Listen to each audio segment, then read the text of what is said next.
बिस्मिल्लाहिर्रहमानिर्रहीम। अस्सलाम वालेकुम। मैं हूं ज़ोबी आरिफ और आप देख रहे हैं जी फूड सीक्रेट्स। और आज की रेसिपी में बनाने लगी हूं मैं फूल गोभी और आलू के कबाब, जो कि बहुत ही मज़ेदार टेस्टी होते हैं। गोभी और आलू के कबाब बनाने के लिए मैंने चीज़ें तैयार करके रखी हुई हैं, ये आप देख सकते हैं। 3 अदद आलू लिए थे मैंने और आलू को मैंने उबाल लिया था। फूल गोभी ली थी मैंने दरमियाने साइज़ की, जिसको मैंने हाफ बॉयल कर लिया था और इसको मैंने चॉप करके रखा हुआ है। और एक बड़ी प्याज ली थी मैंने, इसको चॉप कर लिया है। 1 प्याली सब्ज़ धनिया है बारीक चॉप किया हुआ। 3 से 4 सब्ज़ मिर्च हैं बारीक चॉप की हुई। आधी प्याली बेसन है। रेसिपी स्टार्ट करने से पहले मेरी आप सबसे रिक्वेस्ट होती है कि जिन लोगों ने अभी तक मेरे चैनल को सब्सक्राइब नहीं किया हुआ, प्लीज़ जल्दी से चैनल के सब्सक्राइब बटन पर क्लिक कर ले, साथ ही बेल आइकन पर भी क्लिक कर ले ताकि नई आने वाली वीडियोस भी आपको बार वक्त मिलते रहें। आलू को मैंने इस कांटे वाली चम्मच के साथ मैश कर लिया है, ये आप देख सकते हैं। अब इसमें मैं चॉप की हुई फूल गोभी डाल लूँगी, जिसको मैंने हाफ बॉयल कर लिया था। चॉप किए हुए प्याज भी डाल लिए इसमें और सब्ज़ धनिया भी डाल लिया है, बारीक चॉप की हुई सब्ज़ मिर्च, बेसन डाल लूँगी, हस्बे ज़रूरत नमक डाल लूँगी, कुटी हुई लाल मिर्च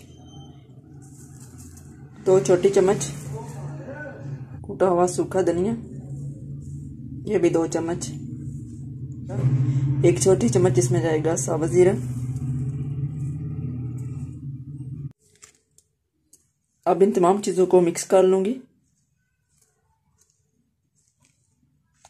हाथ से मिक्स करने लगी हूँ अब मैं।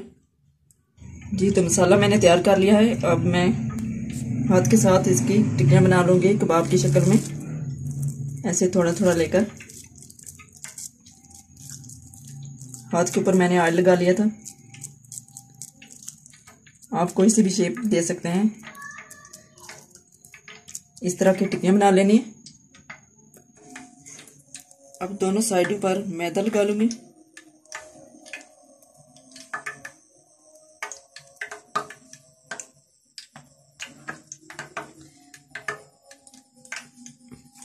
ऑयल मैंने पहले से रखा हुआ था, चूल्हा भी ऑन किया हुआ नीचे से। अब इसमें मैं ऑयल गर्म हो गया है तो अब इसमें मैं ये डाल लूँगी टिक्कियाँ।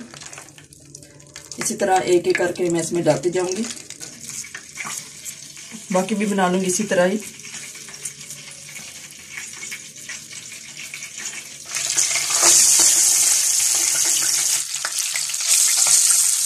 जी तो मैंने सारी इसमें बनाकर डाल ली, हल्की आंच पर अब फ्राई कर लूँगी। अंदर से कबाब बहुत ही नरम होते हैं तो इसलिए इनको एहतियात के साथ ही पलटना है। और मैं इनकी साइड चेंज कर लूँगी, हाथ के साथ अपने इनकी साइड चेंज करनी। कबाब एक साइड से फ्राई हो गए, अब मैंने साइड चेंज कर ली, दूसरी साइड से भी फ्राई कर लूँगी। आंच नीचे से बिल्कुल स्लो रखनी है। आलू के और गोभी के कबाब बहुत ही मज़ेदार और टेस्टी होते हैं। आप लोग भी बनाकर ज़रूर ट्राई कीजिएगा। उम्मीद करते हैं कि ये रेसिपी भी आपको ज़रूर पसंद आएगी। स्पेशली रमज़ान में ये रेसिपी आपके बहुत ही काम आएगी, क्योंकि इसकी रेसिपी बहुत ही आसान है और कम वक्त लगता है इसको बनाने में।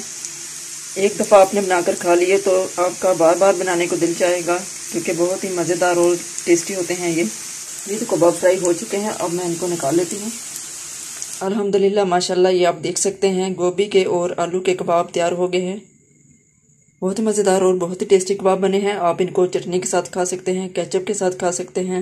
ये रेसिपी स्पेशली रमज़ान शरीफ के लिए है, तो रमज़ान शरीफ भी आने वाला ही है अल्हम्दुलिल्लाह। तो आपने इस रेसिपी को रमज़ान में बनाकर ज़रूर ट्राई करना है। अगर अच्छी लगे तो मुझे कमेंट बॉक्स में ज़रूर बताइएगा। वीडियो अच्छी लगी हो तो इसको लाइक शेयर ज़रूर कीजिएगा। चैनल को अभी तक सब्सक्राइब नहीं किया हुआ तो प्लीज़ जल्दी से चैनल के सब्सक्राइब बटन पर क्लिक कर लें, साथ ही बेल आइकन पर भी क्लिक कर लें ताकि नई आने वाली वीडियोस भी आप तक बार वक्त पहुंचते रहें। और अब मैं जस्ट चाहूँगी आप सबसे अपना बहुत ख्याल रखिएगा, दुआओं में याद रखिएगा। अल्लाह हाफिज़।